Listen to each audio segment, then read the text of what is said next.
So there is a new disastrous poll out for President Trump, which finds that most Americans believe Trump to be a criminal. That's awesome. Now, this poll comes from Quinnipiac University, and they asked, do you think President Trump committed any crimes before he was president, or no? 64% responded that, yes, they believe that Trump has committed crimes. 64%. Again, that is nearly two-thirds of the country that thinks, yes, he is a criminal. But to be fair, he was a criminal before becoming president. Okay, that's an important distinction in the poll. Now, 24% believe that, no, he had not done any crime, and 13% didn't know, or wasn't sure, or didn't answer. Now let's get to after the election, when he becomes president. They asked if they thought President Trump had committed crimes since taking office. Now, that result is actually a little bit more down the middle. 45%, still a slight majority, say yes, he has committed crimes while in office, likely to enrich himself, while 43% said that he had not. That is a disaster. There is no good way to spin that two-thirds of Americans think that you're a criminal. I mean, come on. You might wonder, of course, well, okay, crimes. What could he have possibly done before he got into office? Well, look, I think there's a lot of answers to that. So let's go through some things that might be potential crimes. And again, this was pre-election. This was before he became president. So, of course, all this stuff is involved in the Trump organization. Now, one of the stories, we'll go back to the Washington Post here. I think it was posted either during the election or after the election, where Trump had allegedly, back in the 80s, ordered an architect to break the law. Now, the alleged interaction was recounted by Barbara Ress. Barbara Ress led construction at the Trump organization. Now, she said she recalled an interaction where there was somebody trying to install Braille within Trump Tower. The interaction is as follows. What's this? Trump, noticing the small raised dots, reportedly asked the architect, who went to his office to show what the residential elevator interiors would look like. The architect had responded, quote, Braille. Take it out, was his response. We can't. It's the law. And that's true. The Americans with Disabilities Act, of course, required that Trump Tower have Braille so that blind people could get around. He said, in response to that, get rid of the expletive Braille.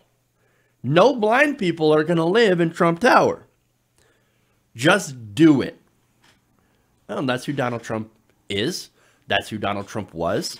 He would order you to do crazy things, and sometimes those things would be illegal. But he didn't care. He'd ask you to do it anyway.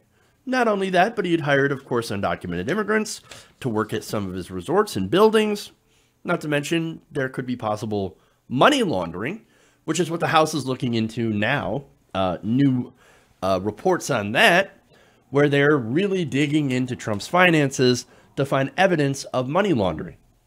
And of course, look, there have been news reports where, of course, you had Saudis,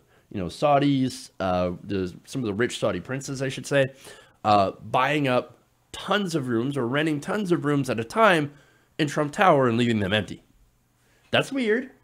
Or you have Russians doing, buying expensive rooms as well, or condos and things like that from the Trump organization for way what they're worth, over what they're worth. That looks like money laundering to me. Then, of course, you have the stuff that we know about, hush money payments to Stormy Daniels. That's when he was a candidate. You also had him running a fake college in order to scam students. That was shut down. You had a fake foundation that was also dissolved. And that was used to funnel money to himself, among other things. Donald Trump, I'm very convinced that Trump has led a life of crime. That's just my read of the situation, right? So now that goes into the next question on this poll, and that's trust. Now, respondents said that they trusted Michael Cohen, right? Michael Cohen, Trump's former lawyer and fixer, who is now going to jail for lying to Congress. This is somebody that the right wing is rightly pointing out is a liar. Now, they're also saying, well, he's absolutely untrustworthy now that he's against Trump because he's a liar and he's lied to everybody. He's a lying liar who lies all the time. You can't believe him. Well, the American people, unfortunately for Trump, believe Michael Cohen more than they do the president by a 50 to 35% margin. They look at Michael Cohen and say, that guy, we know he's a liar. We know he's a snake. And we still believe him more than we believe the president of the United States. Because the president of the United States is a pathological liar.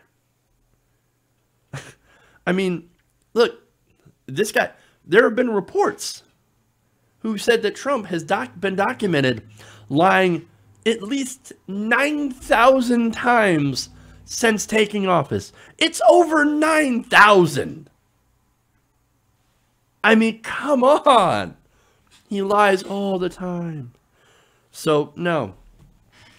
Obviously, this is really, really bad for him politically. Now, Tim Malloy, assistant director of Quinnipiac University, said this in a statement, quote, the answers to 2 survey questions delivered a double-barreled gut punch to the honesty question.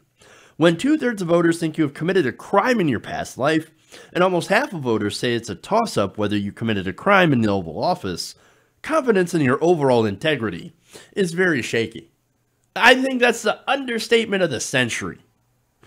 Add to that, he says, Michael Cohen, a known liar headed to the big house, has more credibility than the leader of the free world. Well, and look, that's because Michael Cohen, he brought his receipts. He brought proof, and then he actually told a compelling story. That story was true. And there was no reason for his testimony to be false. Again, when he was working for Donald Trump, he was lying on behalf of Donald Trump. That's the whole reason he's in trouble. So yes, I am not surprised that a majority of Americans, myself included, found his testimony to be credible. And again, in all this stuff, you have to have your BS detector, and you can figure out who's lying and who's not. Michael Cohen, he was not lying. And look, you want to talk about crooked, right? Now maybe, look, Donald Trump loves to give nicknames. Maybe I'll give him one. Crooked Donnie. Crooked Donnie is the subject of multiple investigations. I mean, look, not only that, but everyone around him seems to also be incredibly crooked. You have indictments or guilty pleas for 34 people, all within Trump's orbit. Just a couple, George Papadopoulos, Paul Manafort, Michael Flynn, Rick Gates, Michael Cohen. They have all pleaded guilty to various crimes. Oh, but I choose the best people. I hired the best people. No, you hired the best liars. You hired the best cheats. You hired the best criminals. That's what it is. Gee, it kind of makes you wonder, what kind of person surrounds himself with criminals? Oh, right, a criminal.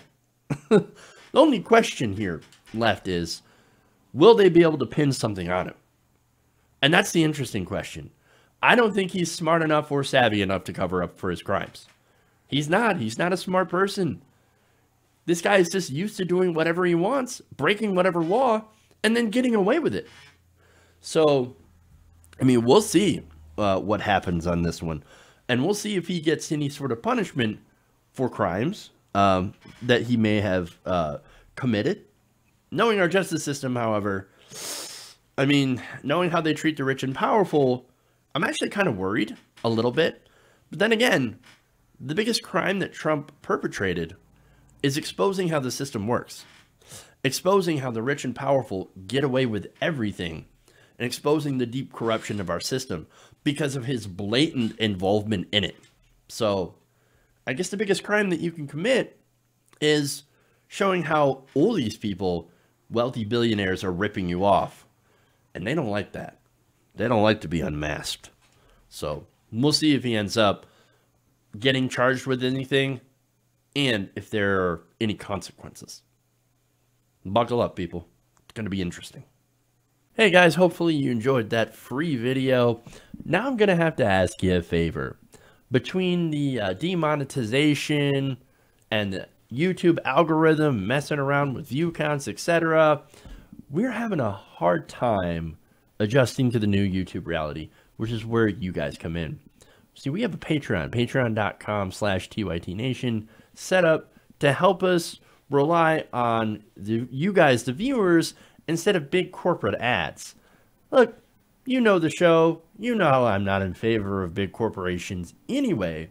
So help us transition away from relying on the ad model to pay the bills and sign up to be a patron, patreon.com/TYTNation. That goes a long way to help us keep the lights on. And you guys will know that you're supporting independent, progressive media.